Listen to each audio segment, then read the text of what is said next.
வணக்கம் மக்களே. நம்ம கார்த்திக் கதையில் ஜூன் 12 என்ன நடக்க போகுது அப்படிங்கிறத பற்றி தாங்க இந்த வீடியோவில் இப்போ நம்ம பார்க்க போகிறோம்.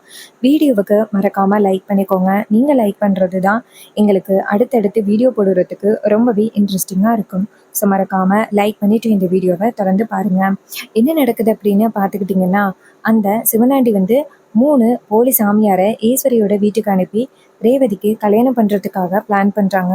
அப்போ அந்த 3 சாமியாரும் நேராக அந்த இடத்துல உட்காந்துருக்காங்க. அப்போ தான் நம்ம ஈஸ்வரி இருக்காங்கல்ல, ரேவதிக்கு கல்யாணம் பண்ணுறதுக்காக மணமேடையில் உட்கார வைக்கிறாங்க. அதே நேரத்தில் நம்ம ஹீரோவுக்கு ஒரு இன்ஃபர்மேஷன் வருது. என்னன்னா, அந்த முத்துவை ஃபாலோ பண்ணிக்கிட்டே இருக்காங்க. அவள் அடுத்தடுத்து என்ன பண்ணுறான் அப்படின்னு ஃபாலோ பண்ணிக்கிட்டே இருக்காங்க. அதனால அவள் அடுத்து என்ன பண்ணாலும் நம்ம ஹீரோவுக்கு தெரிய வரும். அப்போ நம்ம முத்து இருக்காருல்ல, அவர் ஏதோ 2-3 பேரை சாமியார் வேஷம் போடுறதுக்கு வர வச்சாங்க அப்படின்னு ஹீரோவுக்கு தெரிய வருது. அப்போ ஹீரோ நினைக்கிறாரு, சாமியார் வேஷம் போட்டுக்கிட்டு வர சொல்லியிருக்கான் அப்படின்னா இதுக்கு பின்னாடி ஏதோ ஒரு காரணம் இருக்கும். ஸோ கண்டிப்பாக ஏதோ பிளான் பண்ணுறாங்க அப்படின்னு யோசிக்க, அப்போ தான் ஈஸ்வரியோட வீட்டுக்கு 3 சாமியார் வந்திருக்கிறது தெரியுது. அப்போ ஹீரோ நேராக மயிலுக்கிட்ட, இங்கே பாருங்கள், உங்கள் வீட்டுக்கு வந்திருக்கிறது உண்மையான சாமியாராக இருப்பானா அப்படின்னு எனக்கு சந்தேகமாக இருக்குது. நீங்கள் என்ன பண்ணுறீங்க அப்படின்னா, அவன் உண்மையான சாமியார் தானா அப்படிங்கிறத ஒரு டைம் கன்ஃபார்ம் பண்ணிக்கோங்க. மயில் சொல்கிறாரு, சரிங்க சகல, ஏதாவது ஒரு வாய்ப்பு இந்த கல்யாணத்தை நிப்பாட்டுறதுக்கு கிடைக்குமா அப்படின்னு நானும் எதிர்பார்த்து காத்துக்கிட்டு இருந்தேன். இப்போது நீங்களும் அதே மாதிரி சொல்லிட்டீங்க. சரிங்க சகல, நான் பார்த்துக்கிறேன் அப்படின்னு சொல்லிட்டு அவர் ஃபோனை கட் பண்ணுறாரு. ஃபோனை கட் பண்ணிவிட்டு நேராக ராஜா கிட்ட மாமா, இங்கே வந்திருக்கிற சாமியார் 3 பேரும் உண்மையான சாமியார் இல்லை அப்படின்னு சகல சொல்கிறாரு. எனக்கும் வந்ததுலேருந்து பார்க்கும் பொழுது இவனுங்க உண்மையான சாமியாராக இருக்க மாட்டானுங்க அப்படின்னு தான் தோணுது. மாமா, இவனுங்க உண்மையான சாமியாராக இருக்கிறதுக்கு வாய்ப்பே இல்லை. இவனுங்களை எப்படி சிக்க வைக்கிறது அப்படின்னு. அதுக்கு ராஜா சொல்கிறாரு, மாப்பிள்ள, அவங்க உண்மையான சாமியார் இல்லை அப்படிங்கிறத பார்க்குறதுக்கு ஒரு ஐடியா இருக்கு மாப்பிள்ள, வாங்க அப்படின்னு சொல்லிட்டு நேராக அந்த சாமியார் பக்கத்தில் போயிட்டு, சாமியாரே, இது மாதிரி உங்களுக்கு என்னென்ன பொருட்கள் வேணும் அப்படின்னு சொல்லுங்கள், நாங்கள் எல்லாத்தையுமே கரெக்டாக எடுத்து கொடுக்குறோம். அதுக்கு அவர் சொல்கிறாரு, இங்கே பாருங்கள், எங்களுக்கு என்னென்ன பொருள் வேணுமோ எல்லாத்தையுமே நாங்கள் கரெக்டாக எடுத்துகிட்டு வந்துட்டோம். உங்ககிட்ட நாங்கள் எதுவும் கேட்கக்கூடாது அப்படின்னு. இதை கேட்டதும் ராஜா சொல்கிறாரு, சரி, வெளியில் உங்களை யாரோ முக்கியமான ஆள் கூப்பிடுறாங்க, நீங்கள் அவங்கக்கிட்ட என்னென்னு மட்டும் கேட்டுட்டு போயிட்டீங்கன்னா போதும். உடனே அவர் சொல்கிறாரு, சரி அப்படின்னு சொல்லிட்டு வெளியில் வராரு.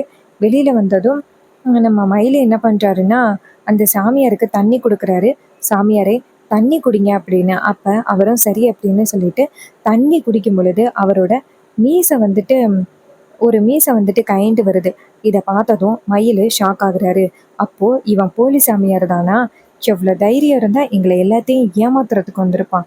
இப்போவே உனக்கு ஒரு முடிவு கட்டணும் அப்படின்னு நினச்சிக்கிட்டு நேராக மயில் அந்த சாமியாரை பார்த்து, சாமியாரே, நீங்கள் போயிட்டு பூஜையை பண்ணுங்க, இன்னும் கொஞ்ச நேரத்தில் பூஜை ஆரம்பிக்க போகுதுல்ல. உடனே சாமியாரும் சரி அப்படின்ட்டு உள்ளார போகிறாரு. இன்னொரு பக்கம் மயில் என்ன பண்ணுறாருன்னா, இவனை விடக்கூடாது, அதிகாரிங்க கிட்ட காட்டி கொடுக்கணும் அப்படின்ட்டு மயில் என்ன பண்ணுறாருன்னா நேராக அதிகாரிங்களுக்கு ஃபோன் பண்ணுறாங்க. அதிகாரிங்க ஃபோன் அட்டன் பண்ணி, யார் சார் பேசுகிறது அப்படின்னு கேட்க, மயில் சொல்கிறாரு, சார், நான் இது மாதிரி ஈஸ்வரி வீட்டிலேருந்து பேசுகிறேன். எங்கள் வீட்டுக்கு 3 போலி சாமியார் வந்திருக்காங்க. அவங்க 3 பேரையும் நீங்கள் பிடிச்சிட்டு போங்க சார். அவங்க 3 பேரும் எங்களை ஏமாற்றி பணம் பறிக்கிறதுக்காக வந்திருக்காங்க அப்படின்னு. இதை கேட்டதும் அதிகாரிங்க சொல்கிறாங்க, சரிங்க சார், நாங்கள் உடனே அவங்க வரோம் அப்படின்னு சொல்லிட்டு ஃபோனை கட் பண்ணிவிட்டு நேராக இங்கே வராங்க. இங்கே பார்த்தா ஈஸ்வரி உட்கார்ந்துருக்காங்க. அங்கே கல்யாணம் நடக்க போகுது. சாமியார் மாதிரி 3 பேரும் உட்கார்ந்துருக்காங்க. அதிகாரிங்க அந்த இடத்துக்கு என்ன நடக்குது இங்கே அப்படின்னு கேட்குறாங்க. ஈஸ்வரி அதிகாரிங்களை பார்த்து, சார், என்ன சார் ஆச்சு, ஏன் இங்கே வந்திருக்கீங்க, ஏதாவது பிரச்சனையா சார் அப்படின்னு கேட்குறாங்க. அதுக்கு அதிகாரிங்க சொல்கிறாங்க, மேடம், 3 போலீஸ் சாமியார் இந்த இடத்துக்கு வந்திருக்கிறதா எங்களுக்கு தகவல் வந்திருக்கு. அவங்கள கைது பண்ணுறதுக்காக இங்கே வந்திருக்கோம். இதை கேட்டதும் ஈஸ்வரி ஷாக் ஆகுறாங்க. என்ன சார் சொல்கிறீங்க, போலீஸ் சாமியாரா? அப்படியெல்லாம் இருக்கிறதுக்கு வாய்ப்பே இல்லை சார். இவங்க 3 பேரும் பெரிய இடத்துலேருந்து வந்திருக்காங்க. இவங்க போலீஸ் சாமியாரெல்லாம் இல்லை அப்படின்னு.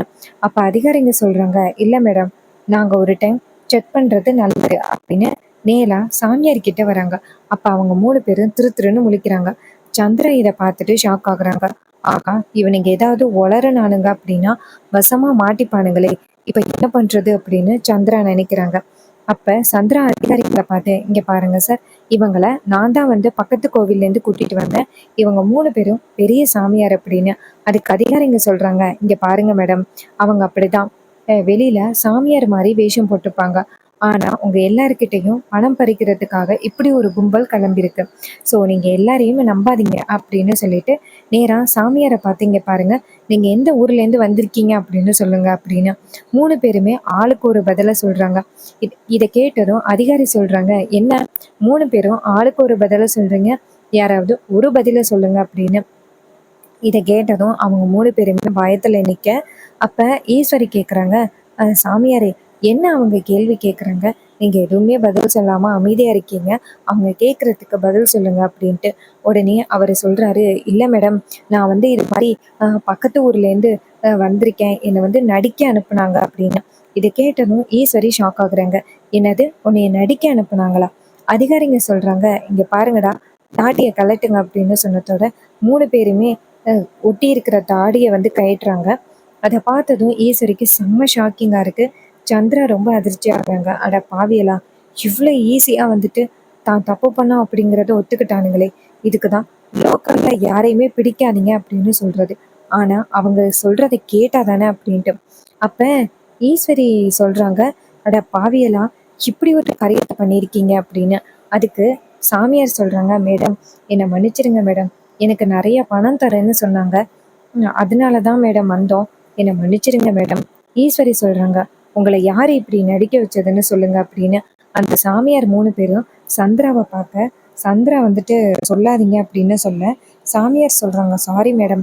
பணத்துக்கு ஆசைப்பட்டு தான் நாங்க இப்படி பண்ணோம் அப்படின்னு. ஈஸ்வரி சொல்றாங்க, ஏன்டா, பணத்துக்கு ஆசைப்பட்டு இப்படி ஒரு காரியத்தையா பண்ணுவீங்க அப்படின்னு. அதுக்கு சாமியார் சொல்றாங்க, என்ன மன்னிச்சிடுங்க மேடம் அப்படின்னு. அதிகாரிங்க சொல்றாங்க, மேடம், இந்த மாதிரி போலி சாமியார நீங்க எல்லாம் எப்படி நம்புறீங்கன்னே தெரியல. இவனை இப்பவே நாங்க இந்த இடத்துலேருந்து கூட்டிட்டு போறோம் அப்படின்னு சொல்லிட்டு 3 பேருமே அந்த இடத்துலேருந்து கைது பண்ணி கூட்டிட்டு போறாங்க. இத பார்த்துட்டு மயிலு ரொம்பவே சந்தோஷப்படுறாரு. அப்ப மருதை நேரா அவங்க அத்தை ஈஸ்வரிய பார்த்து, அத்தை, என்னதான் இருந்தாலும் இது ஒரு நல்ல நேரம் தான். சாமியார தான் இந்த கல்யாணத்த பண்றதுக்கு வேணும் அப்படின்னு அவசியமே இல்ல. உங்களுடைய ஆசீர்வாதம் இருந்தாலே போதும். இந்த கல்யாணத்த நல்லபடியா முடிக்கலாம். நான் ரேவதியோட கழுத்துல தாலி கட்டுறேன் அத்தை. ஈஸ்வரி சொல்றாங்க, ஆமா மாப்பிள்ள, நீங்க சொல்றது சரிதான். நல்ல நேரம் இருந்தாலே போதும். நம்ம பொண்ணோட கல்யாணம் நல்லபடியா முடிஞ்சிரும். நீங்க தாலி கட்டுங்க மாப்பிள்ள அப்படின்னு. ரேவதி ஷாக் ஆகி டக்குன்னு தாலியை கட்டுறத தடுக்கிறாங்க. அப்போ ஈஸ்வரி கேட்குறாங்க, ரேவதி என்னாச்சு? அதான் இன்னைக்கு கல்யாணம்னு முடிவாயிருச்சுல்ல, அப்புறம் ஏன் நீ தடுக்கிற? ரேவதி சொல்றாங்க, அம்மா, இது மாதிரி போலீஸும் வந்துட்டாங்க. அவங்க வந்துட்டு போன பிறகு எனக்கு மனசே கஷ்டமா இருக்கு. இந்த கல்யாணம் நாளைக்கே பண்ணிக்கலாமே. உறவுக்காரவங்க எல்லாரும் வந்த பிறகு ஏன் இப்படி அவசர அவசரமா பண்ணணும்? வேண்டாமா அப்படின்னு சொன்னதும் ஈஸ்வரி வந்துட்டு ஷாக் ஆகுறாங்க. அப்ப ஈஸ்வரி வந்துட்டு இதுக்கு மேலேயும் ரேவதிய கட்டாயப்படுத்தினா கண்டிப்பா அவளுக்கு வேற ஏதாவது உண்மை தெரியறதுக்கு வாய்ப்புகள் இருக்கு அப்படின்னு நினைச்சுக்கிட்டு ரேவதி என்ன பண்றாங்கன்னா, நேரா அவங்க ஈஸ்வரி என்ன பண்றாங்கன்னா, நேரா ரேவதி கிட்ட, சரிம்மா, உன்னோட விருப்பப்படி நாளைக்கே இந்த கல்யாணத்த பண்ணலாம் அப்படின்னு ரேவதி அந்த இடத்துலேருந்து கிளம்பி போக, மருது சொல்றாரு, ஏன்ட்ட கடைசி நேரத்துல இப்படி சொன்னீங்க? ஈஸ்வரி சொல்றாங்க, இங்க பாருங்க மாப்பிள்ள, இப்போதைக்கு நான் ரேவதியை ரொம்ப கட்டாயப்படுத்தினேன் அப்படின்னா, அதுவே வந்துட்டு அந்த டிரைவர் பயலுக்கு ஒரு வாய்ப்பா போயிடும். ஸோ நான் இப்போதைக்கு என் பொண்ணை அவ வழியில போயிட்டு தான் கண்ட்ரோல் பண்ணணும். நானா கண்ட்ரோல் பண்ணேன் அப்படின்னா அதுவே பெரிய பிரச்சனை ஆகிறதுக்கு வாய்ப்புகள் இருக்கு. இத கேட்டுட்டு மருதுவும், சரிங்க மேடம். நீங்க கல்யாணம் பண்ணி வைப்பீங்க ரேவதி அப்படிங்கிற நம்பிக்கையில தான் நான் இருக்கேன். அதுக்கு ஈஸ்வரி சொல்றாங்க, என்ன ஆனாலும் சரி, என் பொண்ண தான் நீ கல்யாணம் பண்ண போற. அதுல எந்தவித மாற்றமும் இல்ல அப்படின்னு சொன்னதும், அவரும் சரி அப்படின்னு சொல்றாரு. ஸோ இந்த கல்யாணம் நடக்குமா என்ன? அப்கமிங் எபிசோடுல என்னெல்லாம் ட்விஸ்ட் நடக்க போகுது? இதுதாங்க அப்கமிங் எபிசோட்ஸ் சீன்ஸ் எல்லாமே. உங்களுக்கு இந்த வீடியோ பிடிச்சிருந்துச்சுன்னா, வீடியோவுக்கு மறக்காம லைக் பண்ணிக்கோங்க. நம்ம சேனலை சப்ஸ்கிரைப் பண்ணிட்டு தொடர்ந்து வாட்ச் பண்ணுங்க. தேங்க்யூ ஃபார் வாட்சிங். See you on next video.